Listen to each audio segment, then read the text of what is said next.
तो spiritual awakening का क्या मतलब होता है, उससे हम क्या सीख सकते हैं और होती कैसे है? स्पिरिचुअल होता है और एक हमारा रिलीजन होता है। रिलीजन में आपकी मान्यताएं होती हैं। आप किसी भी धर्म के हो सकते हैं, किसी भी जाति के हो सकते हैं। आप फलाने भगवान को मानते हैं, आप किसी को नहीं मानते, आप उनकी पूजा करते हैं, इनकी नहीं करते हैं। तो कभी आपको ऐसा महसूस हुआ है कि स्पिरिचुअलिटी जो है वो धर्म से ऊपर है? आप कहते हैं मैं हिंदू धर्म को मानता हूँ, तो आप बाकी 1000 धर्मों को नहीं मानते, तो फिर तो आप उस हिसाब से अथीस्ट हो गए। फिर आप कैसे अथीस्ट हो गए?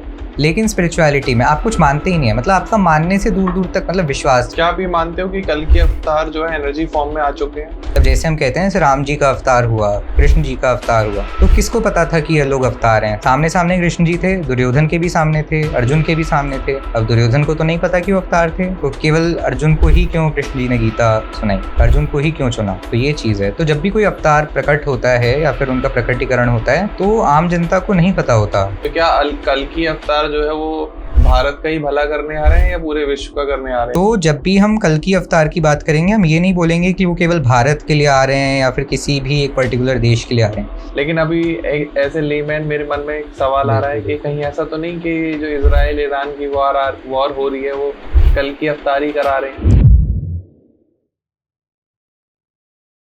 नमस्कार दोस्तों, स्वागत है आपका एक और नए पॉडकास्ट में। तो आज के पॉडकास्ट में हम नूर अनंता जी के बारे में, कल के अवतार के बारे में और इस मॉडर्न युग में हम भगवान को, धर्म को या आने वाले अवतार को किस तरीके से देखते हैं। तो ये पॉडकास्ट होगा स्पिरिचुअलिटी के ऊपर कि अध्यात्म क्या है और उसको देखने का नज़रिया क्या होना चाहिए और हमें जो है धर्म को, कर्म को किस तरीके से समझाएं और अपने कर्मों को सुधार के अपने धर्म का कैसे भला कर सकते हैं। धर्म के नाम पर आपने वोट तो बहुत डाले होंगे, जाति के नाम पर बहुत वोट डाले होंगे, बहुत पॉलिटिक्स देखी होगी, लेकिन कभी आपने धर्म को समझा नहीं होगा। किसी ने ये नहीं कहा होगा कि मेरे धर्म को एक बार आप समझ लो, क्योंकि जैसे सामने वाले का धर्म सामने आता है तो आपके दिमाग में एक अंडरस्टैंडिंग है कि ये हमारा काइंड ऑफ एनिमी है, काइंड ऑफ, क्योंकि वो पॉलिटिक्स इस तरीके से हमारे देश में है। तो आज हम उन सब चीज़ों से थोड़ा सा ऊपर उठ के आपको अध्यात्म से मिलवाएंगे और हमारे एक स्पिरिचुअल गुरु हैं मैम नूर अनंता जी, उनके बारे में भी आपको इस पॉडकास्ट में पूरी जानकारी देंगे। तो हमारे जो गेस्ट हैं सत्यम अग्रवाल जी ग्रेटर नोएडा से, वो आज हमारे साथ जुड़े हुए हैं स्टूडियो में। Thank you so much sir. Thank you so much Dhruv ji, आपने बहुत अच्छा इंट्रोडक्शन दिया एंड मुझे उम्मीद है कि बहुत अच्छा पॉडकास्ट होगा। एंड जो आपके दर्शक हैं उन्हें मेरा नमस्कार। एंड ज़रूर आप इस पॉडकास्ट को अंत तक देखिएगा, आपको बहुत कुछ जानने और सीखने को मिलेगा कल की अवतार जी के बारे में, माँ आदि पराशक्ति नूर अनंता जी के बारे में, और काफ़ी ज्ञानवर्धक रहने वाला है ये। आपको बहुत मज़ा आएगा, हम बहुत ही रोमांचक तरीके से आगे ले जाएंगे। वाह, क्या महज 19 साल के हैं सत्यम अग्रवाल जी, लेकिन आपकी फेस देख के और आपकी बात सुन के लग रहा है कि आप अराउंड सर 30 से 40 ईयर्स के हैं, जिस समझदारी से आप बात कर रहे हैं। तो हम शुरू करते हैं। कौन है नूर अनंता जी और आप कब से उनको जानते हैं और कब से फॉलो कर रहे हैं, और ऐसा उनके अंदर क्या है मैग्नेटिक पावर जो आप उनसे जुड़ गए? बिल्कुल बिल्कुल। तो बेसिकली नूर अनंता जी पहली बात कोई आम इंसान नहीं है, वो सन्यासी भी नहीं है कि हम जाएं और किसी आश्रम में उनकी तलाश करें या उन्हें ढूंढें जी। वो एक दिव्य चेतना है, जिसे हम कह सकते हैं यूनिवर्सल कॉन्शियसनेस या फिर डिवाइन कॉन्शियसनेस, जो कि इस धरती पर इस समय एक फिजिकल फॉर्म लेकर आई हैं ताकि जो ये मानवता है इस युग में उनको एक अगले डिमेंशन में ले जा सकें। जैसे 3D है, हमारे पास और भी डिमेंशंस होते हैं 5D 108D, तो उसमें ले जा सकें। तो मैं माँ आदि पराशक्ति और कल की अवतार को साक्षात एक संयुक्त रूप में, that is we can say a combined energy, उस फॉर्म में देखता हूँ। तो जैसा कि आपने मुझसे पूछा मैं उन्हें कितने साल से फॉलो कर रहा हूँ, तो basically I know her since past 2 years. तो बेसिकली जब 2025 में महाकुंभ की शुरुआत हुई थी इन दी मंथ ऑफ जनवरी और फरवरी आई प्रिज्यूम, सो तब से मैं उन्हें जानता हूँ। तो बेसिकली हमारे एक स्पिरिचुअल कम्युनिटी है जिसमें और भी लोग हैं जो उन्हें काफ़ी करीब से जानते हैं और उन्हें फॉलो करते हैं, तो हम सब लोगों का ग्रुप है। तो बेसिकली मैं उन्हें तब से जानता हूँ। और जब हम नूर कहते हैं, नूर यानी कि एक परम प्रकाश जो हर अंधेरे को मिटा देता है, और अनंत, नूर अनंता मतलब जिसका ना कोई आदि है ना कोई अंत है। तो वो मेरे लिए एक गुरुदेव से बढ़कर एक कॉस्मिक एनर्जी हैं जो इस सृष्टि के बदले हुए समय यानी कि न्यू एज, जिसे हम कह सकते हैं गोल्डन एज की शुरुआत करने आए हैं।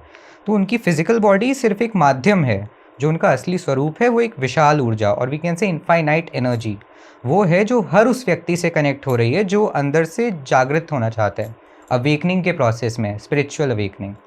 सो उन्हें समझने के लिए दिमाग का तो बिल्कुल भी उससे कुछ नहीं होने वाला है। तो उन्हें समझने के लिए हमें एक साफ दिल की ज़रूरत है और वो इस युग के सबसे बड़े आध्यात्मिक बदलाव का चेहरा है। तो आपको सत्यम जी पहली बार कब लगा कि नूर अनंता जी के अंदर कोई डिवाइन कॉस्मिक एनर्जी है, और ऐसा आपको क्यों फील हुआ? तो देखिए, अचानक से तो ये मेरे दिमाग में बिल्कुल भी नहीं आया था।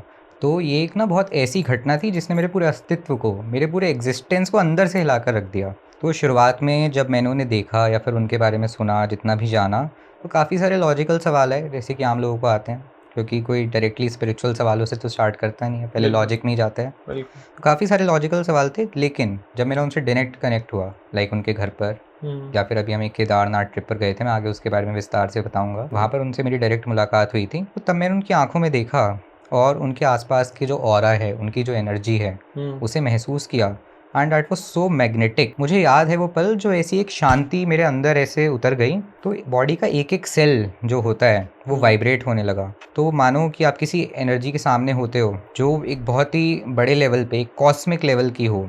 तो मेरे आसपास जो काफ़ी सारी सिंक्रोनिसिटीज़ हैं, कोइंसिडेंसेस हैं, वो काफ़ी ज़्यादा बढ़ने लग गए थे। जो भी बातें वो बोलते थे, जो भी वो मुझे बताते थे, तो वो directly they were the answers to those questions जो मैंने कभी किसी से डायरेक्टली नहीं बोले थे। आई मीन, आपके मन में सवाल हाँ, आते मन में थे कुछ और सवाल होते थे जो किसी से हम, या घर पे भी, दोस्तों में, रिश्तेदारों में, किसी से भी उसके बारे में कभी ना कोई चर्चा हुई हो, ना उसका कोई जिक्र हुआ हो, तो ऑटोमेटिकली वो उसी विषय में ऐसा कुछ बोल देती थी कि वो जो क्वेश्चंस होते थे तो उनके आंसर्स ऑटोमेटिकली क्लियर हो जाते थे।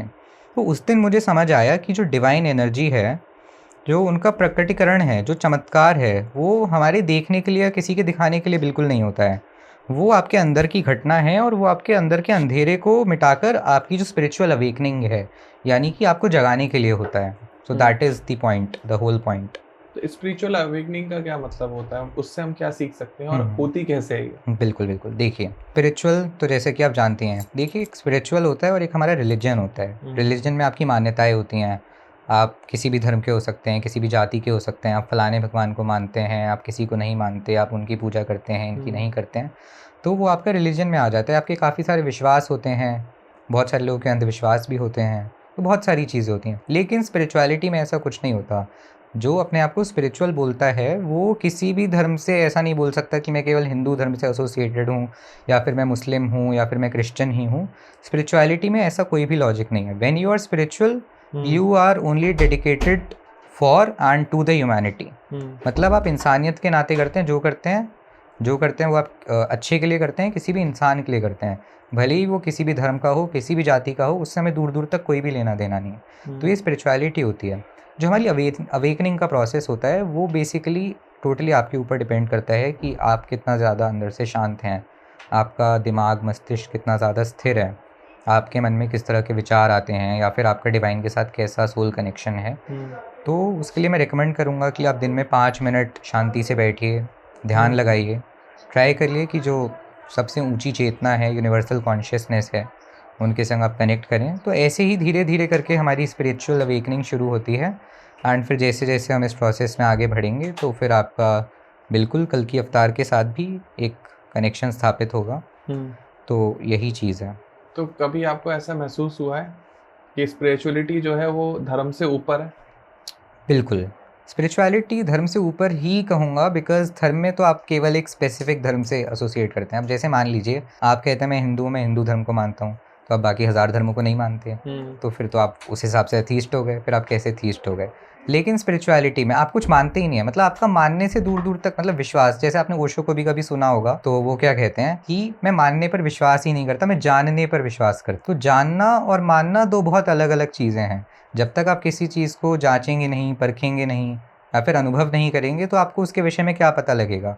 अब जैसे कोई बच्चा पैदा हुआ, एक हिंदू परिवार में हुआ, एक मुस्लिम परिवार में हुआ, अब उसे बचपन से ही सिखा दिया गया कि ये हमारे देवी देवता हैं, या फिर ये हमारे गॉड हैं, हम इन्हें मानते हैं, आपको इन्हीं के आगे सर झुकाना है, या फिर आपको मस्जिद में जाना है, चर्च में जाना है, मंदिर में जाना है। तो उस बच्चे को क्या समझ आया? मतलब उसकी तो, मतलब उस तलाश की जो, मतलब जो नींव डालनी चाहिए थी, या फिर जो उसमें चाह होनी चाहिए थी, वो तो बचपन से ही मिटा दी गई।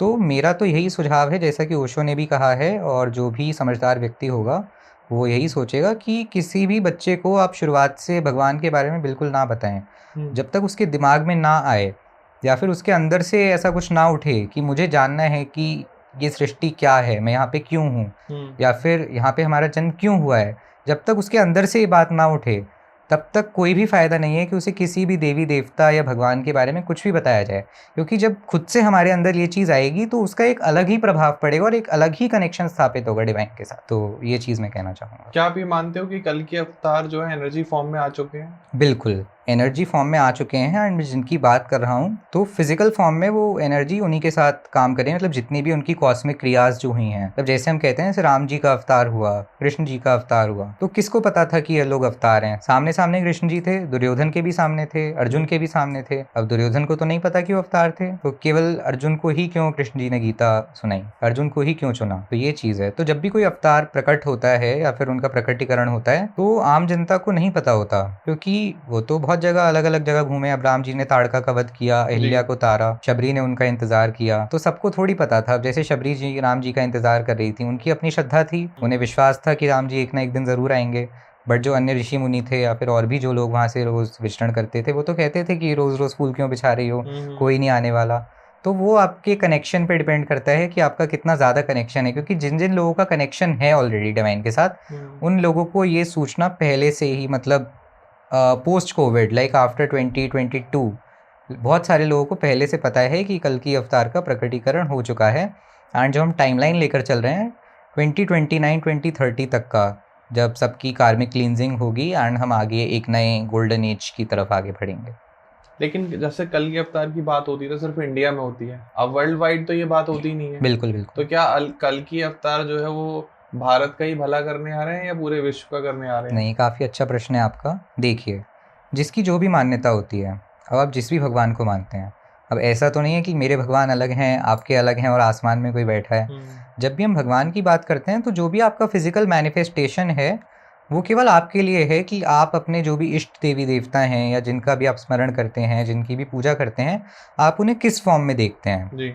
अब कोई देवी की पूजा करता है, कोई महादेव का उपासक होता है, तो अलग अलग फॉर्म्स होते हैं। एनर्जी तो एक ही है। अब ऐसा तो नहीं है कि उनका एक अलग धर्म है, हमारा एक अलग धर्म है, तो अलग अलग एनर्जी हो जाएगी। एनर्जी का एक ही फॉर्म होता है। तो जब भी हम कल की अवतार की बात करेंगे, हम ये नहीं बोलेंगे कि वो केवल भारत के लिए आ रहे हैं या फिर किसी भी एक पर्टिकुलर देश के लिए आ रहे हैं, क्योंकि सब धर्मों में ऐसा अब शुरू हो चुका है, ऐसी मान्यताएं हैं कि धीरे धीरे हम अंत की ओर आगे बढ़ रहे हैं, मतलब मानवता का अंत और एक नई सृष्टि, एक नए युग का शुरुआत करेंगे। अगर आपके दर्शकों को ये दिख रहा हो तो मैं कुछ दिखाना चाहूँगा। एक मिनट, ये इसमें हम सारे देवी देवताएं दिखा रखे हैं। तो ये एक कॉन्फ्रेंस में बैठे हुए हैं, इसमें सब हैं, इसमें मोहम्मद भी हैं, इसमें जीसस भी हैं, इसमें भगवान कल्कि भी हैं। तो सब मिलकर इस पे चर्चा कर रहे हैं कि आगे आने वाले युग में क्या होना चाहिए। तो हम एक कॉन्सेप्ट लेकर चलते हैं, लॉ 108 लॉज, जो आगे आने वाले युगों में जो उन्हीं का मतलब वही होंगे जो आने वाले समय में लोग जिन्हें फॉलो करेंगे, वो 108 लॉज हैं और यही कल की अवतार का कॉन्सेप्ट है, ब्लैक एंड वाइट का और लॉ 108 का। ब्लैक एंड वाइट से आप मतलब समझिए जैसे राहु और केतु हो गया, ब्लैक एंड वाइट कॉन्सेप्ट हो गया। तो जो भी नेगेटिव और पॉजिटिव है वो बैलेंस करना है। अब ऐसा नहीं हो सकता कि जैसे आप कहें कि आप बिल्कुल 100% परफेक्ट हैं, आप में बिल्कुल भी कुछ नेगेटिव है ही नहीं, या फिर ऐसा भी नहीं होता कि किसी भी इंसान में कुछ भी पॉजिटिव नहीं होता। भले ही इंसान कितने भी उसने बुरे कर्म किए हों, बट कुछ ना कुछ ऐसा होता है जो हम उस इंसान से सीख सकते हैं, या फिर कोई ऐसा गुण होता है जो पर्टिकुलर उसी इंसान में होता है, क्योंकि भगवान ने सबको अलग अलग बनाकर भेजा है, सब यूनिक हैं अपने आप में। तो ऐसा बिल्कुल नहीं है कि आप या तो पूरी तरह से नेगेटिव ही हैं या पूरी तरह से पॉजिटिव ही हैं। तो आपको वो अपना पॉजिटिव और अपना नेगेटिव बैलेंस करना है। तो that is what we call black and white balance. Okay, that is the concept of कल की अवतार। तो आपकी स्पिरिचुअल अवेकनिंग कब हुई, कैसे हुई, किसने कराई और आपको इतना सारा ज्ञान कहाँ से हासिल हुआ? बिल्कुल बिल्कुल। देखिए, वैसे तो मतलब बाल्यकाल से ही मेरे माता पिता ने मुझे धर्म की ओर ज़्यादा मतलब झुकाव रहा है। जैसे तो मैंने सजेस्ट किया कि ऐसा होना नहीं चाहिए कि आप बचपन से ही अपने बच्चे को बता दें ये सब, जब तक उसके अंदर से ही ना उठे। बट फिर भी अच्छी बात है कि मेरे माता पिता ने मुझे बचपन से ही मतलब बताया इस सब बारे में। बट मेजर जो स्पिरिचुअल अवेकनिंग की अगर मैं बात करूँ, तो जैसे हमारा 29-20 में कोविड आया, तो अब सब घर पे थे। तो खैर हमारे स्कूल भी चल रहे थे, तो मैं 8th क्लास में ही था बस, तो काफ़ी फ्री टाइम मिलता था, क्योंकि एग्ज़ाम्स वगैरह तो आपको पता ही है तब कैसे दिए होंगे हम लोग। सही बात है। तो काफ़ी फ्री टाइम मिलता था। तो अब तब मेरे मन में आया कि मैं क्या करूं, तो मैंने काफ़ी सारी बुक्स पढ़नी शुरू करी। मैंने ओशो को भी पढ़ा, मैंने रामायण पढ़ी, मैंने महाभारत पढ़ी, भगवद गीता पढ़ी, वेद उपनिषद भी थोड़े थोड़े पढ़े, ज़्यादा नहीं पढ़े। मैंने अभी तक कठोपनिषद और निरालंब उपनिषद पढ़ा है, तो उसमें इसी सब के बारे में बताया गया। जैसे कठोपनिषद मेरा सबसे फेवरेट रहा है, मतलब उसमें बालक है नचिकेता, वो डायरेक्ट यमराज के समक्ष खड़ा हो जाता है ये जानने के लिए कि अंतिम सत्य क्या है। जबकि यमराज ने उसे काफ़ी सारे प्रलोभन दिए कि मैं तुम्हें सारी सृष्टि की धन संपत्ति संपदा सब तुम्हारे ऊपर लुटा दूंगा, ये वो, बट वो केवल, मतलब उसे हम किशोर भी नहीं कह सकते, वो 13-14 साल का भी नहीं है, तो वो बालक ही है। तब भी मतलब उसके जो पिता थे उद्यालक ऋषि, काफ़ी बड़े ऋषि रहे हैं, उन्हें तो अपने पुत्र से ज़्यादा ही ज्ञान होगा, स्वाभाविक सी बात है। लेकिन फिर भी जो बात उसके पिता के मन में भी नहीं आई, वो उस बालक के मन में आई कि आखिर अंतिम सत्य क्या है, मृत्यु का सत्य क्या है।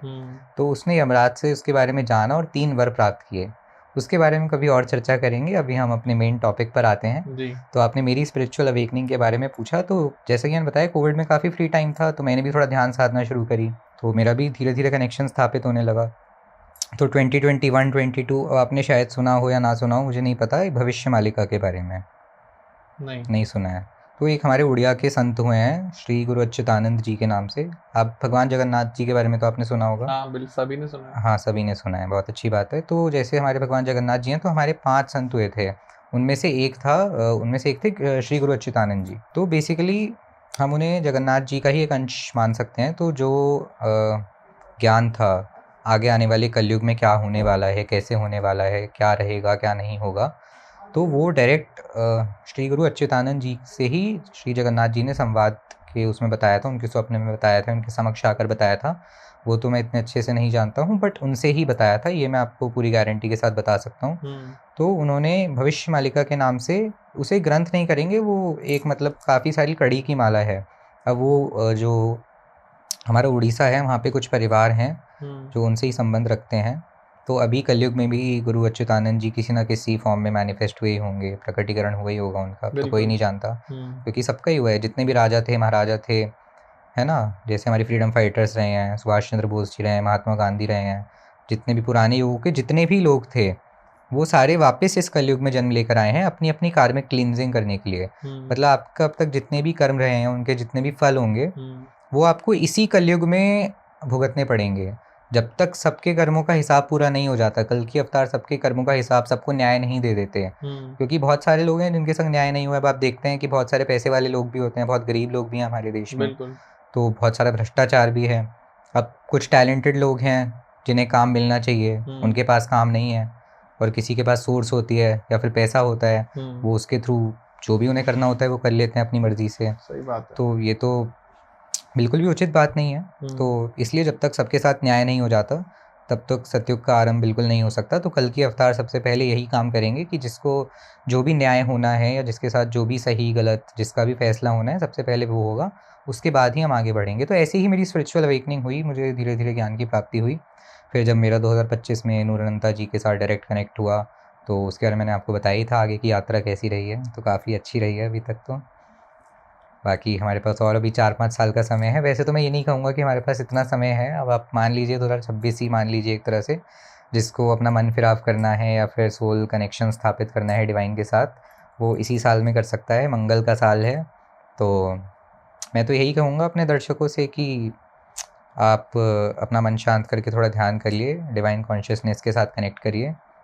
तो बिल्कुल ही, अब मैं ये भी नहीं कहूँगा कि कल की अवतार श्री राम जैसे हैं या श्री कृष्ण जैसे हैं कि बहुत दयालु हैं, वो आपको क्षमा कर देंगे।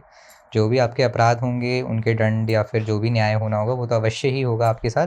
पर इतना हो सकता है कि उसके बाद ऐसा हो सकता है कि आपको भी सतयुग देखने को मिले। ऐसा ज़रूरी भी नहीं है, बट ऐसा हो सकता है, क्योंकि कल की अवतार बहुत गुस्से वाले हैं, और जो अच्छे लोग हैं उनके साथ वो अच्छे हैं। बट लेकिन अगर आपने गलत कर्म किए हैं या फिर भ्रष्टाचार किया है, तो आपको उसके जो भी फल हैं या जो भी दंड है, वो अवश्य भुगतना ही पड़ेगा, उसे कोई नहीं रोक सकता। लेकिन एक डाउट आ रहा है सत्यम जी यहाँ मन में। बिल्कुल।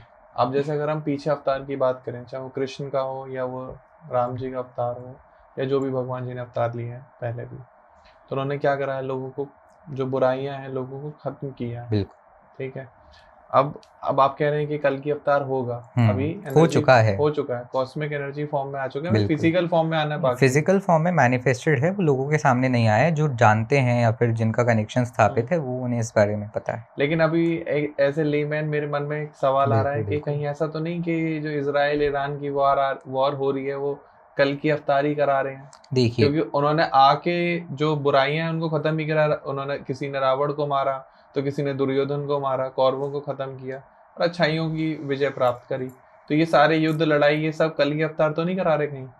आपने पूछ लिया तो मैं इसका काफ़ी विस्तार से आंसर दूंगा। जी बिल्कुल। देखिए, जैसा कि महाभारत के समय पे हुआ था, एक सभा का आयोजन हुआ था, महाभारत का युद्ध होना था, जो भी संयोग बना था, उससे पहले एक सभा का आयोजन हुआ था। श्री कृष्ण जी ने सबको आराम से बैठाकर समझाया था, पूछा था कि भाई देखो, कोई भी नहीं चाहता इस सभा में कि युद्ध हो, क्योंकि युद्ध होगा तो वहीं पे विनाश नहीं होगा, पूरी सृष्टि में विनाश होगा।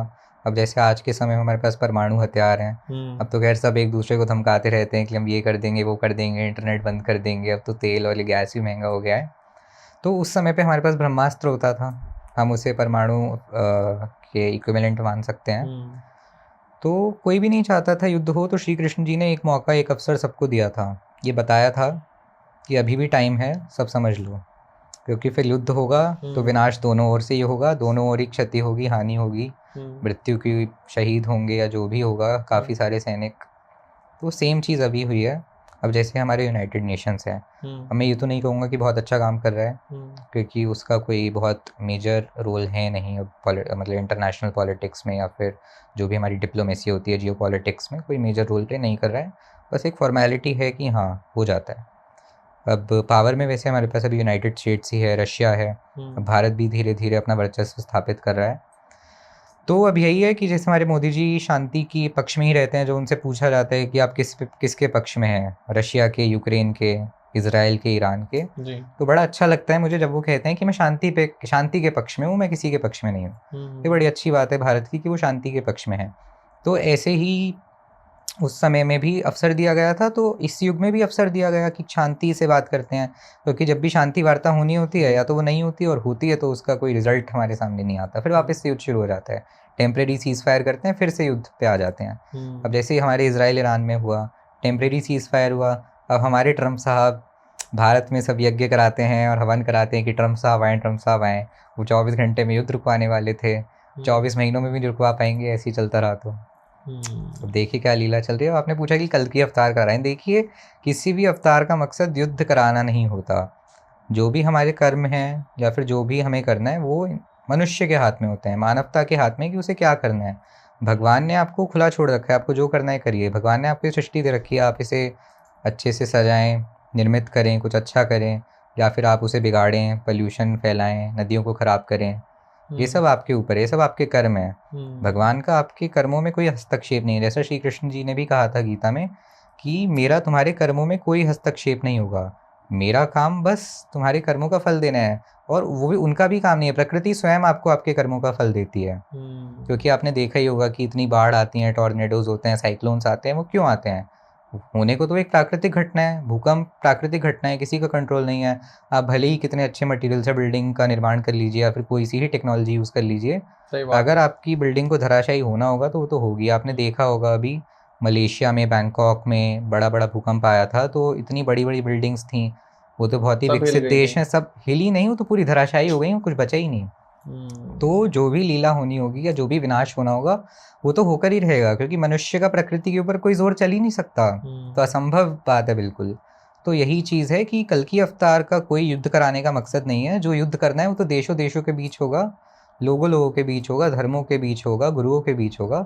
कल की अवतार का इससे कोई लेना देना नहीं है। उनका काम केवल सत्युग की स्थापना करना, बुराई को मिटाने का है। अब भले ही उसके लिए युद्ध कराना पड़े या युद्ध होना हो या जैसे भी होना हो, वो सब एक दिव्य लीला है और वो उसी के अकॉर्डिंग होगी। उसमें ना हम कुछ कर सकते हैं, ना कल की अवतार का इसमें कोई विशेष हस्तक्षेप होगा। ये ऑटोमेटिक जैसे भी जिस भी फ्लो में चीज़ें चलेंगी वैसे ही होगा। बट जो मेन हमारा इस समय पर है वो धर्म की स्थापना करना है। मुझे किसी ने बताया, जैसे आप लोगों को समझने के लिए, अगर ये इतनी गहरी बात अगर आपको समझ में आए तो ऐसे है, जैसे एक पृथ्वी है और वो सूरज के चक्कर लगा रही है, सूर्य के चक्कर लगा रही है, बिल्कुल। चंद्रमा जो है वो पृथ्वी के पृथ्वी के चक्कर लगा रहा है। बिल्कुल। और भगवान ने, परमात्मा ने आपको ये प्रकृति दी है। और देखो कितनी अजीब बात है कि सब टिके हुए हैं ऐसे हवा में, है ना? मतलब कितनी पृथ्वी ना अचंभा। जरा सी 1 इंच नीचे जा रही है ना 1 इंच ऊपर जा रही है, वो वहीं बिल्कुल चक्कर बिल्कुल। चक्कर चक्कर चक्कर मार रहे। नहीं, बड़ी ही अच्छी बात कही आपने, क्योंकि आप देखिए कितने ही मतलब अच्छे तरीके से पूरा का पूरा सिस्टम डिजाइंड है। क्योंकि आप मान लीजिए कि ग्रेविटी में जी की वैल्यू होती है 9.8 मीटर पर सेकंड स्क्वायर। जी जी जी। अगर वो 9.7 हो जाए, 9.9 हो जाए, तो हम हवा में उड़ने लगेंगे। चांद पे तो खैर होती ही नहीं है। तो देखिए कितनी अच्छे से डिजाइन किया है पूरे सिस्टम को, और केवल पृथ्वी ही ऐसा ग्रह है जहाँ पर जीवन की संभावना है। और हमारे शरीर में कितना पानी होना चाहिए, पृथ्वी पर कितना पानी है, हमारा डाइजेस्टिव सिस्टम, खाना अंदर लेकर जाने से निकालने तक, सांस लेने का सिस्टम, दिल का अपने आप धड़कना, हमारे इतने सारे सेल्स होते हैं बॉडी में, इतनी सारी नर्व्स होती हैं, इतना मतलब कॉम्प्लेक्स सिस्टम को डिज़ाइन किया हुआ है। तो अब ये अपने आप से तो संभव नहीं है, इसके पीछे कोई बड़ी ज़रूर शक्ति किसी है। बड़ी शक्ति या बड़ी चेतना का ही हाथ हो सकता है। तो वही चीज़ है। माँ आदि पराशक्ति और कल की अवतार, इनके बीच में क्या रिलेशन है? देखिए मैं आपको इसके बारे में थोड़ा विस्तार से बताना चाहूँगा। जैसे हमारी जो सृष्टि का निर्माण है, अब जैसे जो भी जनन करने की प्रक्रिया होती है, उत्सर्जन की प्रक्रिया होती है, उसमें माता का ही योगदान रहता है। क्योंकि बच्चे का जन्म जो होता है वो माता की कोख से ही होता है। तो प्रकृति ने माता को ही ये कार्य दिया है किसी भी चीज़ के उत्सर्जन का या फिर प्रकटीकरण के लिए। तो इस सृष्टि की रचना भी उसी दिव्य शक्ति, जो सबसे ऊंची बात है, जो अंतिम सत्य है, वो है माँ आदि पराशक्ति। तो जो उनका स्वर्णिम गर्भ है, कॉस्मिक वोम जिसे हम कह सकते हैं, तो उसी से इस सृष्टि का निर्माण हुआ है जी। तो अब जैसे हमारे महादेव हैं, श्री विष्णु जी हैं, ब्रह्मा जी हैं, तो ये सब उन्हीं की शक्ति के अंश हैं और उन्हीं में ही समाहित हो जाते हैं जब भी इस सृष्टि का अंत होता है। जैसे काफ़ी सारे कल्प होते हैं, तो जब वो कल्प, 7 कल्प या जितने भी होते हैं, जब वो समाप्त हो जाते हैं और जब ये सृष्टि का एकदम विनाश होना होता है, मतलब हर तरीके से, जैसे अभी हमारे पास सत्ययुग आएगा तो ये संपूर्ण विनाश नहीं है, ये खंड प्रलय है। तो इसमें जो भी थोड़ा बहुत विनाश होगा उसके बाद एक नया युग आरंभ हो जाएगा। ऐसा नहीं है कि हम संपूर्ण विनाश की ओर आगे बढ़ रहे हैं, कि लोग कह रहे हैं कि पृथ्वी ही खत्म हो जाएगी, ऐसा कुछ नहीं होने वाला है। ये एक बेसिक मानवता का हम विनाश कह सकते हैं, कि जो अभी तक बुरे कर्म होते आए हैं या फिर लोगों ने जो भी भ्रष्टाचार किया है, तो हम उसके अंत की ओर आगे बढ़ रहे हैं और वापस से पुनः हम एक स्वर्णिम युग या फिर स्वर्णिम काल की ओर बढ़ रहे हैं, जहाँ पे सब सत्य की राह पर अग्रसर होंगे। तो यही सेम चीज़ है हमारे आगे आने वाले सतयुग में, और अभी कलयुग में उस चीज़ का अंत चल रहा है। तो आगे आने वाले 4-5 साल और भी ज़्यादा हम खंड प्रलय होते हुए देखेंगे। अगर किसी को कॉस्मिक एनर्जी को फील करना हो, जो चीज़ें आपने फील करी हैं, स्पिरिचुअलिटी को फील करना हो, डिवाइन पावर को, डिवाइन एनर्जी को फील करना हो, तो वो कैसे फील कर सकता है? देखिए, जब भी आप किसी ऐसी ऊर्जा के समक्ष होते हैं, तो आपके अंदर, जैसा मैंने बताया, जब मैं पहली बार माँ आदि पराशक्ति के साथ मेरा कनेक्ट हुआ था, तो मेरे मन में काफ़ी गहरी शांति आ गई थी, और मेरा जो अनुभव रहा है उनके संग, उसके बारे में हम विस्तार से चर्चा करेंगे। तो जब भी आप उनके मंडल या उनके ऑरा में आ रहे होते हैं या फिर आते हैं, तो आपके अंदर एक एल्केमी, जिसे हम कह सकते हैं एक परिवर्तन, वो आना स्टार्ट हो जाता है। ठीक है। तो जैसे आपके पुराने दुख रहे होंगे, आपके काफ़ी सारे गिल्ट रहे होंगे, तो जो कन्फ्यूजन होते हैं वो ऑटोमेटिकली ही हम कह सकते हैं डिस्ट्रॉय होने लगते हैं, पिघलने लग जाते हैं। जी। तो वो सब चीज़ें होनी स्टार्ट हो जाती हैं। मैंने खुद देखा है कि जो लोग होते हैं वो बहुत डिप्रेशन में चले जाते हैं, या फिर उन्हें मेंटल स्ट्रेस होता है ना, या फिर उनकी लाइफ में उन्हें कुछ समझ नहीं आ रहा होता है कि मुझे क्या करना चाहिए, मैं काफ़ी डिप्रेशन में हूँ, मेरे आगे इतने सारे विकल्प हैं, या फिर विकल्प होते हुए भी मुझे समझ नहीं आ रहा है कि आगे क्या करना चाहिए, मतलब लाइफ में पूरी तरह भटक ही चुके हैं एक तरह से। तो नूर अनंता जी के पास आकर वो एकदम ही शांत हो जाते हैं। मतलब आप उनके समक्ष जब भी खड़े होंगे, जैसे मैं आपको बताता हूँ, जब मैं पहली बार उनसे मिला था, मैं बहुत ज़्यादा नर्वस हो गया था। मतलब जैसे मैंने आपको बताया कि बॉडी का एक एक सेल वाइब्रेट होने लग जाता है, तो सेम एकदम मेरे साथ हुआ था। तो पहली बार में तो बहुत नर्वस हो गया।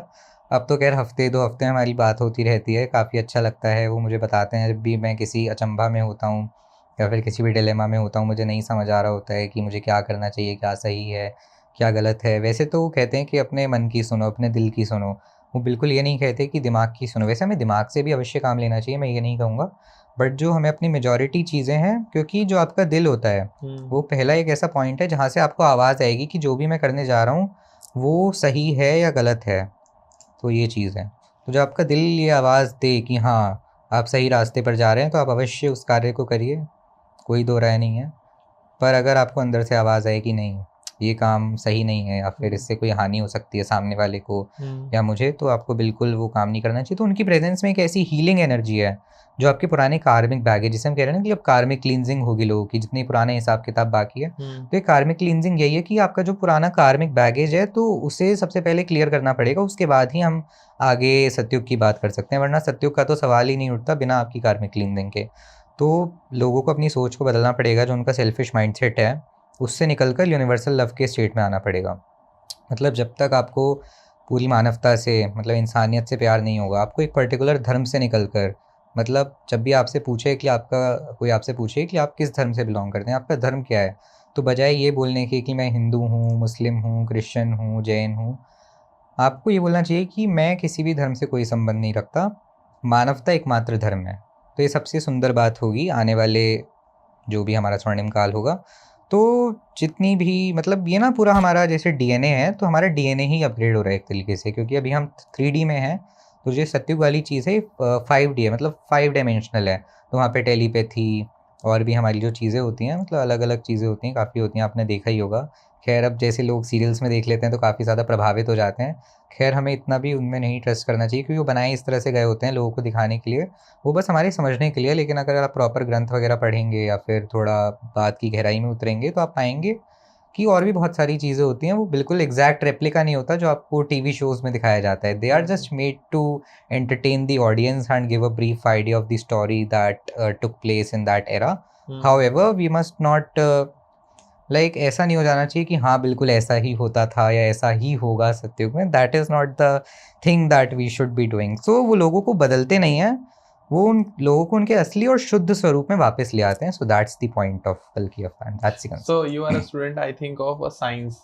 Science right? बैकग्राउंड, या Then, so अगर किसी को spirituality को समझना हो in a scientific way, then how they can understand the spirituality? बिल्कुल बिल्कुल, काफ़ी अच्छा प्रश्न है आपका। देखिए अब हमारी जो मॉडर्न साइंस है और जो स्पिरिचुअलिटी, अब देखिए जैसे यूनिवर्स है, अब जैसा मैंने आपको बताया, अब जी की वैल्यू इधर से उधर हो जाए तो पूरा इधर से उधर उलट पलट हो जाएगा सब। जी जी जी। तो बिना साइंस के तो सृष्टि काम ही नहीं करती, सब कुछ साइंटिफिक फंडामेंटल्स पे बेस्ड है। तो जहाँ हमारे मॉडर्न साइंस की जो सीमा है वो समाप्त होती है, वहाँ से हमारी स्पिरिचुअलिटी की शुरुआत होती है। ठीक है। अब जो नूर अनंता जी हैं, तो वो हमारी एनर्जी, जो कॉस्मिक एनर्जी है, जो हाईएस्ट फॉर्म ऑफ एनर्जी है, उसको रिप्रेजेंट कर रहे हैं। तो मतलब वो एनर्जी उन्हीं में काम कर रही है, जैसे मैंने आपको बताया। तो जो भी कल्कि अवतार की क्रियाज हुई हैं, तो जो भी बॉडी यूज़ करी है वो उनकी ही करी है। तो जैसे कल्कि अवतार जो हैं, वैसे वो एक मैस्कुलिन एनर्जी हैं। जैसे बताया जाता है कि कल्कि अवतार घोड़े पर आएंगे या फिर जैसे भी आएंगे, तो वो एक मैस्कुलिन एनर्जी है। बट जिस फॉर्म में वो मैनिफेस्ट हुए हैं, जिस बॉडी में वो मैनिफेस्ट हुए हैं, वो एक फेमिनिन एनर्जी है। तो जो नूर अनंता जी हैं वो फेमिनिन है, जो एनर्जी है वो मैस्कुलिन है। तो मैस्कुलिन एनर्जी उस फेमिनिन के साथ काम कर रही है। अब जैसे हम कहते हैं शिव शक्ति, तो शिव शक्ति का जो मिलन होना होता है, तो आप उस एनर्जी को कह लीजिए, जो मैस्कुलिन एनर्जी है आप उसे शिव कह लीजिए, और जो हमारी माँ आदि पराशक्ति नूर अनंता जी हैं, आप उन्हें शक्ति कह लीजिए। तो जब वो दोनों एनर्जी साथ में काम कर रही हैं तो वो शिव शक्ति का मिलन हो गया। आपकी इस बात से मुझे लग रहा है कि नूर अनंता जी को आप कल्कि अवतार मान रहे हैं। उसके बारे में हम आगे अगले क्वेश्चन में अवश्य चर्चा करेंगे। मैं आपको थोड़ा अच्छे से बताऊंगा कि हमारे दर्शकों को कोई मतलब ऐसा कन्फ्यूजन ना हो। और हमारा उद्देश्य इस पॉडकास्ट के थ्रू मतलब लोगों में अवेयरनेस फैलाना है, किसी की भी धार्मिक मान्यताओं को आहत करना हमारा उद्देश्य नहीं है। तो हम पहले ही उसके लिए क्षमा प्रार्थी हैं कि अगर किसी की भावनाओं को ठेस पहुंची हो। वैसे तो हमने पूरा प्रयास किया है कि हम काफ़ी सुलभ तरीके से और सफल तरीके से बताएं कि जो भी चीज़ आगे आने वाले समय में होने वाली है।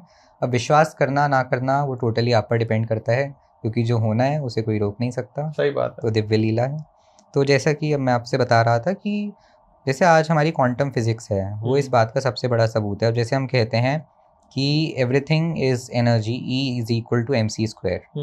ठीक है, जहाँ पे C हमारा लाइट होता है, लाइट जो भी फॉर्म होता है। तो जो हमारा सॉलिड हमें यहाँ दिखता है, जैसे आसपास, जैसे हम पॉडकास्ट कर रहे हैं, अब जैसे हमारा सोफा है सॉलिड स्टेट में, तो जो भी सॉलिड होता है, वैसे तो इसमें जो एटम्स होते हैं वो कॉन्स्टेंटली वाइब्रेट कर रहे होते हैं, बट जो जैसे हमें पता ही एटम्स नेकेड आई से विजिबल नहीं होते, तो बहुत स्मॉल होते हैं। जो भी उनकी वाइब्रेशंस की जो एनर्जी एमिट होती है, फिर जो भी हीट लाइट एमिट होती है, उसका बिल्कुल पता नहीं चलता, क्योंकि बनाया ही इस तरीके से गया है, सृष्टि को डिज़ाइन ही इस तरीके से किया गया है।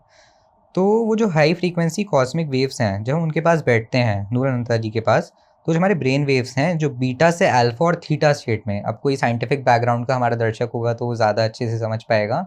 वैसे आपका क्या बैकग्राउंड मेरा रहा? भी साइंस बैकग्राउंड आपका भी साइंस बैकग्राउंड, फिर तो आप भी समझ पाएंगे। बिल्कुल। बिल्कुल बिल्कुल। तो जब हम बीटा और अल्फा से थीटा स्टेट में जब हम जाते हैं तो जो ये शिफ्ट होता है, इसको साइंस में क्वांटम इंटैंगलमेंट बोलते हैं। ओके। तो जब हम हायर फिजिक्स स्टडी करते हैं तो इसके बारे में काफ़ी गहराई में रिसर्च है। अब तो खैर और भी ज़्यादा चल रही है, लाइक हमारे पास AI भी आ गया है और हम क्वांटम एज में भी जा रहे हैं, तो इस पे और भी अच्छे से आगे रिसर्च हो रही है। तो हम इसे बेसिकली कोहेरेंस कहते हैं। जब दो स्टेट्स आपस में होती हैं तो उसे हम कोहेरेंस कहते हैं। तो एक हाई एनर्जी सोर्स जब अपने आसपास के लोअर फ्रीक्वेंसी सोर्सेज हैं, है ना, तो उसको अपने साथ जब अलाइन कर लेता है तो जो चमत्कार होने लगते हैं, Okay. बेसिकली सिंक्रोनिसिटीज, को इंसिडेंसेस, जैसे हमने पहली बात करी थी, तो वो सब चीज़ें होने लगती हैं।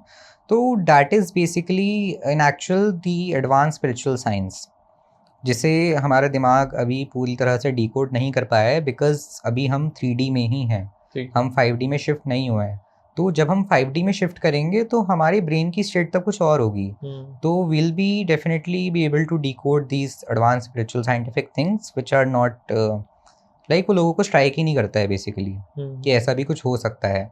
अब जैसे हम बात करते हैं कि हमारा स्वर्ग है, नर्क है, या फिर और भी जो डिमेंशन पोर्टल्स होते हैं, तो हमारे काफ़ी अलग अलग प्लेसेस हैं इस पूरे इंडिया में। अगर आप, मैं आपसे बोलूँगा कि आप इस पॉडकास्ट के बाद मैं आपको एक फेसबुक पेज शेयर करूँगा, वहाँ पे इन एनर्जी पोर्टल्स के बारे में डिस्क्राइब किया हुआ है। एंड ये बेसिकली इंडिया में नहीं होता है, इंडिया से बाहर की कंट्रीज़ हैं, वहाँ पे भी कुछ इस कॉन्सेप्ट के लोग हैं जिन्हें स्पिरिचुअलिटी के बारे में हमसे भी ज़्यादा नॉलेज है। ऐसा नहीं है कि इंडिया में ही लोगों को नॉलेज है, इन outer countries also, basically in the United states, Russia, the Germany, there are a lot of people who are aware of these things, and like उनकी भाषा में भले ही अवतार का कोई और नाम हो, but the energy is one, as I told, the universal divine consciousness, the आदि पराशक्ति, शिव शक्ति मिलन।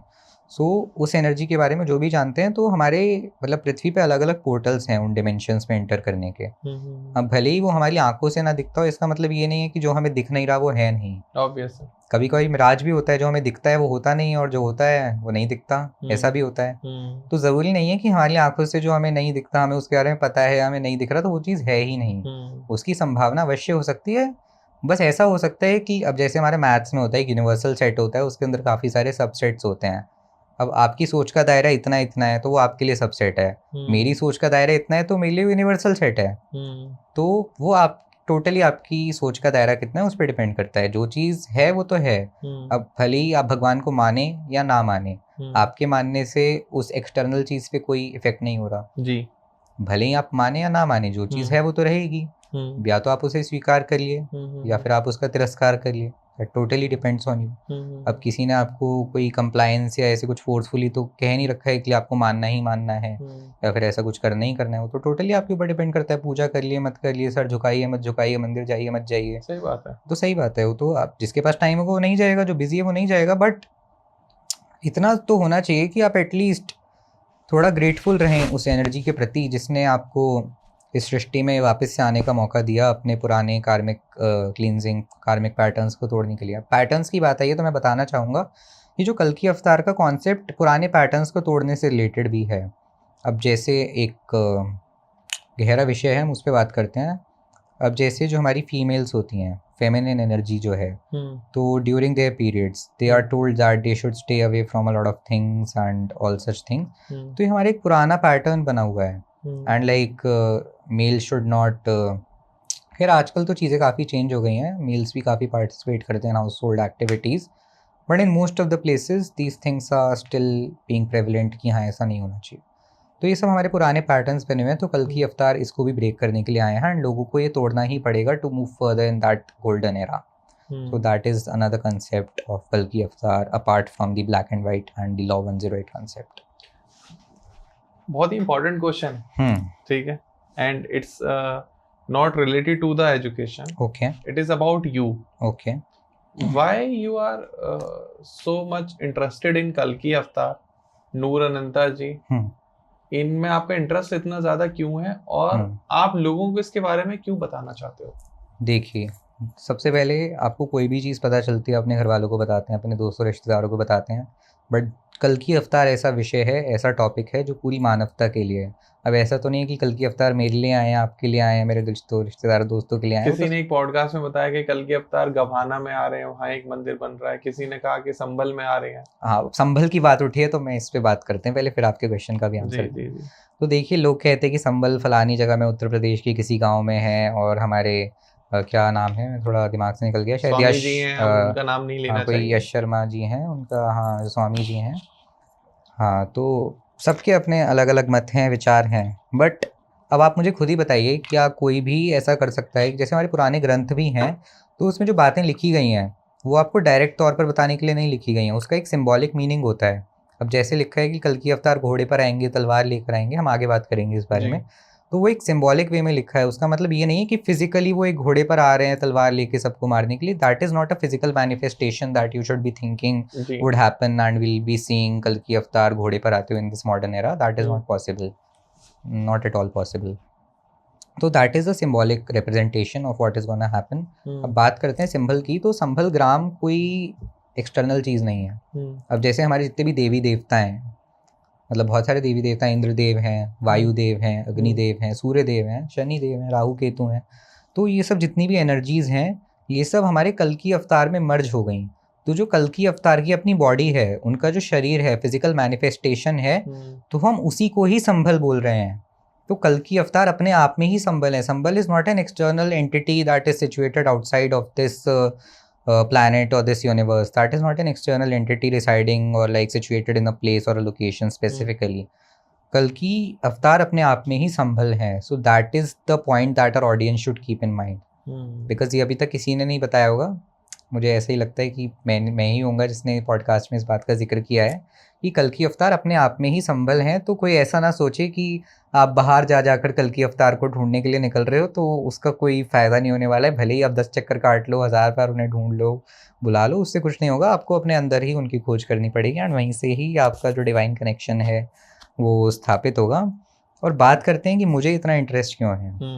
तो देखिए, मैंने आपको पहले ही बताया, कोई भी अवतार आने वाला होता है तो सबको तो नहीं पता होता है कि अवतार आ गया है।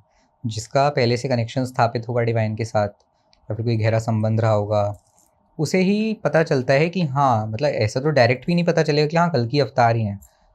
बट जब ऐसी कोई बहुत हाई इंटेंसिव एनर्जी कहीं भी प्रकटीकरण जिनका होता है, तो उनका जो ऑरा होता है या फिर जो इंटेंसिफाइड वेव्स होती हैं, उसका मतलब जो हमारा पूरा जैसे प्लैनेट है उसमें उसका पूरा जो ऑरा होता है या फिर जो वेवलेंथ्स होती हैं वो पूरे उसमें जाती हैं। क्योंकि हर मतलब जैसे हर युग जो हमारा होता है, हमारा द्वापर हो गया, त्रेता हो गया, कलयुग हो गया, आने वाला सत्ययुग हो गया, हर युग की अपनी अलग फ्रीक्वेंसी होती है, सब में अलग अलग वेवलेंथ एमिट होती हैं। अब जैसे पहले कोई तपस्या करता था पुराने युगों में जी, तो जो भी उनके मंत्रोच्चारण होते थे उनकी फ्रीक्वेंसी अलग होती थी।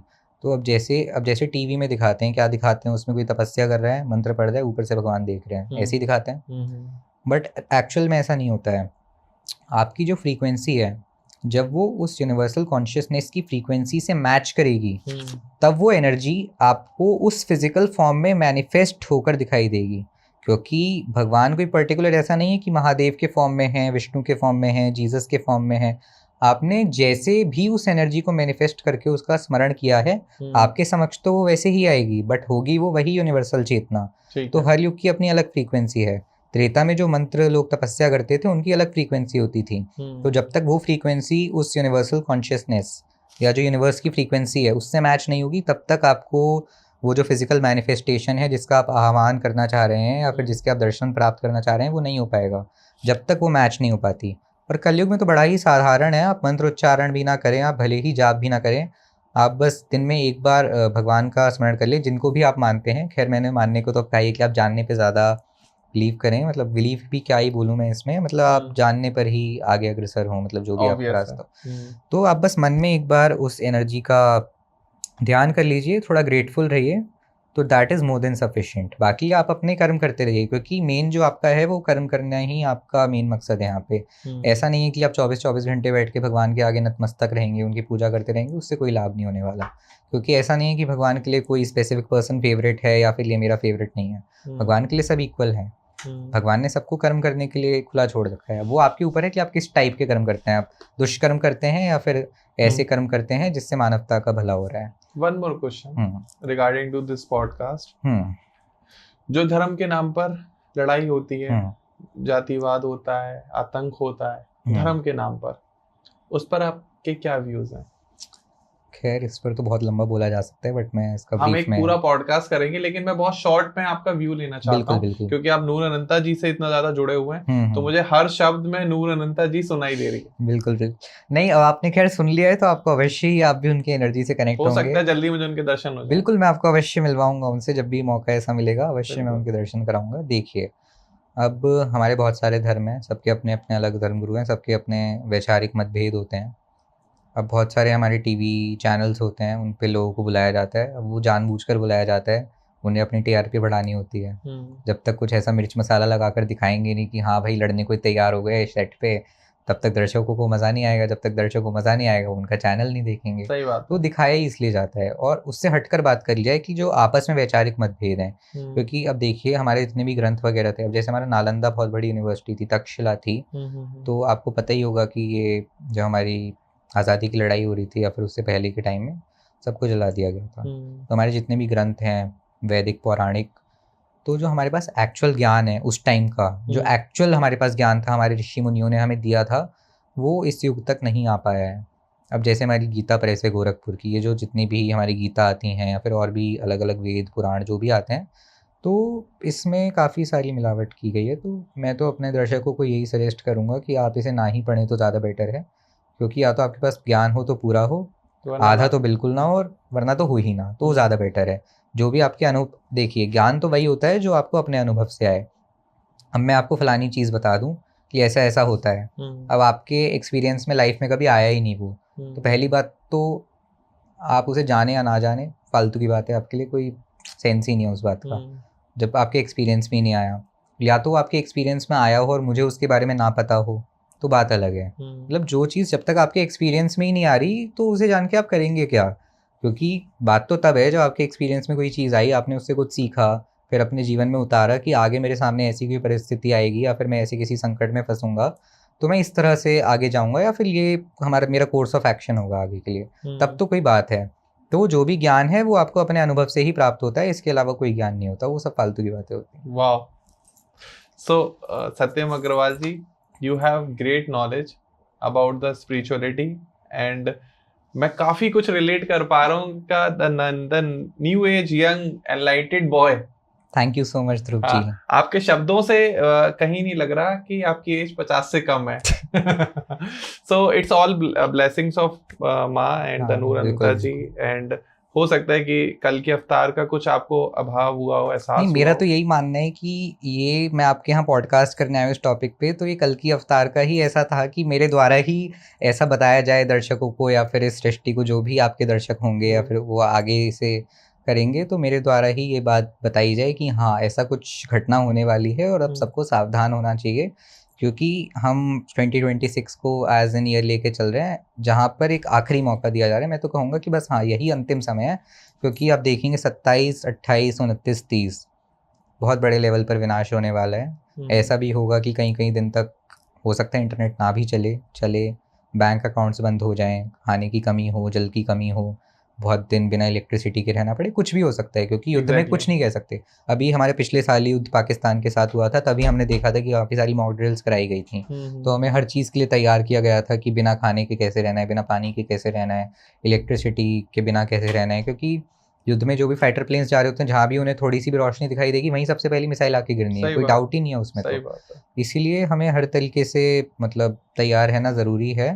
तो इसलिए वैसे तो नूर अनंता जी सजेस्ट भी करती हैं कि आप कोशिश करिए कि बिना भूख के, बिना प्यास के जितनी देर रह सकें, इसका अभ्यास करिए, क्योंकि आगे आने वाले समय में काफ़ी विनाश होने की संभावना है, होना ही है, कोई रोक ही नहीं सकता। क्योंकि जितना रोकना था 25-24 तक मौका दिया गया था कि शांति से कर लेते हैं, युद्ध वगैरह की ज़रूरत नहीं, कि मोदी जी ने भी कहा था अभी ये युद्ध का एरा नहीं है, this is not the era of war.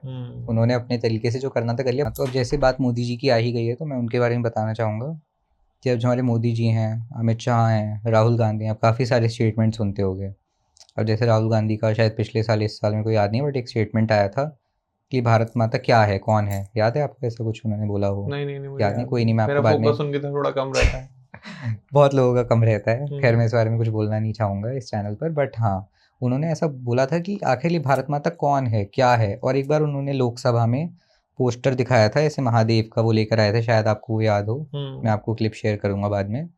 तो ये सब क्यों हुआ, इसके पीछे क्या कारण रहा होगा, तो ये सब कल्कि अवतार की लीला है। ओके, ये सब लीला के अंदर आता है। तो ये जितनी भी छोटी छोटी चीज़ें हैं, कोई ऑब्जर्व करे, ये सब लीला के अंदर आता है। और जो हमारे मोदी जी भी हैं, तो जो भी वो काम कर रहे हैं इस एज में भी इतने ज़्यादा एक्टिव है ना, अलग अलग देशों में जाते हैं, अलग अलग देशों में मिलते हैं लोगों से, तो वो इसीलिए ही है क्योंकि कल्कि अवतार ऐसा चाहते हैं। क्योंकि बिना यूनिवर्सल कॉन्शियसनेस की इच्छा के या फिर यूनिवर्स की इच्छा के कुछ भी नहीं होता। अब हम कहते हैं कि भगवान की मर्ज़ी के बिना एक पत्ता भी नहीं हिलता, तो इसका मतलब ये तो नहीं कि भगवान बैठ बैठ के पत्ते हिला रहे हैं। तो उसका मतलब ये है कि जब तक वो चीज़ हमारे डिवाइन प्ले का पार्ट नहीं है या फिर यूनिवर्स की इच्छा में ही नहीं है, तो वो चीज़ नहीं होगी। That basically means this. तो what I was saying is कि जितनी भी ये चीज़ें हो रही हैं या फिर मोदी जी जो भी कर रहे हैं, दैट इज़ बिकॉज़ कल्कि avatar wants it to happen. So that is the thing. So बहुत भरा हुआ है अंदर, बहुत चीजें हैं बहुत बताने के गहराई लिए, है इसमें, बहुत गहराई है, हम बहुत ग्रंथ हैं जो हाँ हमें आगे डिस्कस करने हैं दोस्तों आपके साथ on this series, on this channel, on this podcast. So first of all your job is that कि आप कमेंट सेक्शन में बताएं कि आपका क्या अनुभव है रिगार्डिंग टू द कल्कि अवतार, एंड जो भी सत्यम अग्रवाल जी को पसंद कर रहे हैं और इनकी बात से एग्री कर रहे हैं, वो वीडियो को लाइक करें, चैनल को सब्सक्राइब करें। और जो पसंद नहीं कर रहे, जिनके मन में डाउट आ रहा है, वो कमेंट सेक्शन में आए, सवाल पूछें, गाली मत देना कि ये दोनों पता नहीं क्या डिस्कशन करने लगे। हो सकता है आज आपको हमारी बात बकवास लग रही हो, लेकिन जब ये सब कुछ होने लगेगा तब आपको यही पॉडकास्ट और यही वीडियो समझ में आएंगी कि हाँ, किसी बंदों ने, दोनों मिलके पॉडकास्ट सीरीज को शुरू किया था और आने वाली चीजों को, टाइम को प्रेडिक्ट करना शुरू किया था। नहीं, मैं बिल्कुल कहना चाहूँगा कि आने वाले समय में आपको अवश्य याद आएगा कि 2 लोगों ने मिलकर चेताया था कि भाई संभल जाओ, विनाश होने वाला है, बिल्कुल, थोड़ा अपने आप बिल्कुल। को सावधानी से रहना शुरू कर दो। और इसका मतलब ये नहीं है कि आप घर में ही बंद हो जाओ और बाहर ही ना निकलो, बट जो भी आप कर्म कर रहे हो उसके पीछे का जो भी उद्देश्य है उसको समझो भी, और वो मानवता की भलाई के लिए ही होना चाहिए। मतलब भले ही आप ऐसा कोई काम कर रहे हो जो अपनी भलाई के लिए भी, उसमें भी कोई दिक्कत नहीं है, अपनी भलाई के लिए तो सभी करते हैं, बट जो मानवता की भलाई के लिए करता है वो अलग ही बात होती है। और यदि आप कोई ऐसा दुष्कर्म कर रहे हैं जिससे मानवता को या आपको खुद को ही हानि हो रही है, तो फिर तो भगवान ही आपका भला करे, और ना करे तो कुछ नहीं कह सकते। I am too impressed with your knowledge and your guidance, जो आपने अभी तक सीखा है, पढ़ा है इन योर एज। मैं तो आपकी एज में पता नहीं क्या ही कर रहा था, I don't know, but I am too impressed with you. Likewise हमारी ऑडियंस को भी ये वीडियो इतनी पसंद आई होगी। प्लीज चैनल को सब्सक्राइब कर देना, and thank you so much for the time, for giving us time, and thanks to all of you who are watching till now. बहुत बहुत बहुत बहुत धन्यवाद, शुक्रिया आपका हमें इतनी देर तक सुनने के लिए। और ये वीडियो अगर इस पर 100 व्यूज आते हैं तो दोस्तों आप इसको मार्क करना कि 1 मिलियन व्यूज हैं, क्योंकि अगर 100 लोग इतनी ज्ञानवर्धक पॉडकास्ट को सुन रहे हैं, इतनी अच्छी भाषा को सुन रहे हैं, तो वो 1 मिलियन के बराबर है। और अगर 1000 व्यूज आ गए तो हम 10 मिलियन कंसीडर करेंगे, क्योंकि कोई डराया नहीं है, कोई धमकाया नहीं है, कोई मसाला नहीं दिया, किसी को गाली नहीं बगी, कोई कंट्रोवर्सी नहीं करी। It's a pure guidance and the pure knowledge of कल्कि अवतार and the spirituality, and it's totally for self awareness. हमारा कोई मकसद नहीं है कि आपकी जो भी मान्यताएं हैं आप उसको आगे कंटिन्यू रखिए, और यदि आपको मेरी बात में 1% भी सत्य लगा हो या फिर थोड़ी सी भी आपको गाइडेंस मिली हो, आप कमेंट में अवश्य साझा कर सकते हैं। मैं आपके सारे कमेंट्स पढ़ूंगा, जो भी डाउट्स होंगे मैं कमेंट्स में ही आंसर कर दूंगा। बट मैं तो यही कहना चाहूँगा कि आप इस पॉडकास्ट को अंत तक सुनिए, जो भी डाउट्स हों कमेंट में डालिए, मैं या ध्रुव जी जो भी होंगे आपके डाउट्स का आंसर देंगे, हमारी टीम आंसर दे देगी। बट कोई भी संकोच या कोई भी ऐसी चीज़ को लेकर डाउट अपने मन में ना रखिएगा। मैं आपको जो भी पिक्चर्स होंगी इससे रिलेटेड या अपने जो भी यात्रा रही है माता के साथ उनसे रिलेटेड, इसमें साइड में ही हम टैग करवा देंगे, तो आप उन्हें देखिएगा। एंड आप अवश्य बताइएगा, हमारा एक सोल ट्राइब ग्रुप भी है, अगर आपकी इच्छा है कि आपको डायरेक्ट कनेक्ट होना है तो आप अवश्य अपनी इच्छा जाहिर कर सकते हैं, एंड फिर हम आगे फर्दर उसकी डिस्क्रिप्शन में हम लोग आपको डिटेल्स दे देंगे। हाँ, मैं चैनल का लिंक अपना भी एंड माता का भी दे दूंगा, आप उस पर देख सकते हैं। उन्होंने 2022 से लेके अब तक काफ़ी सारी ऐसी बातें बताई हैं जिसमें सब कुछ, मतलब अगर आपने वो सब देख लिया तो आपको सब कुछ समझ हो जाएगा कि अब तक क्या हुआ है, क्यों हुआ है, आगे क्या होगा, क्यों होगा, कैसे होगा, एवरीथिंग। Done done. सो फिर मिलते हैं आपसे। बिल्कुल थैंक यू सो बिल्कुल much for Dhruv ji, giving us. बिल्कुल। Thank you so much. Radhe okay, Radhe. नमस्कार दर्शकों, नमस्कार। जय श्री श्याम।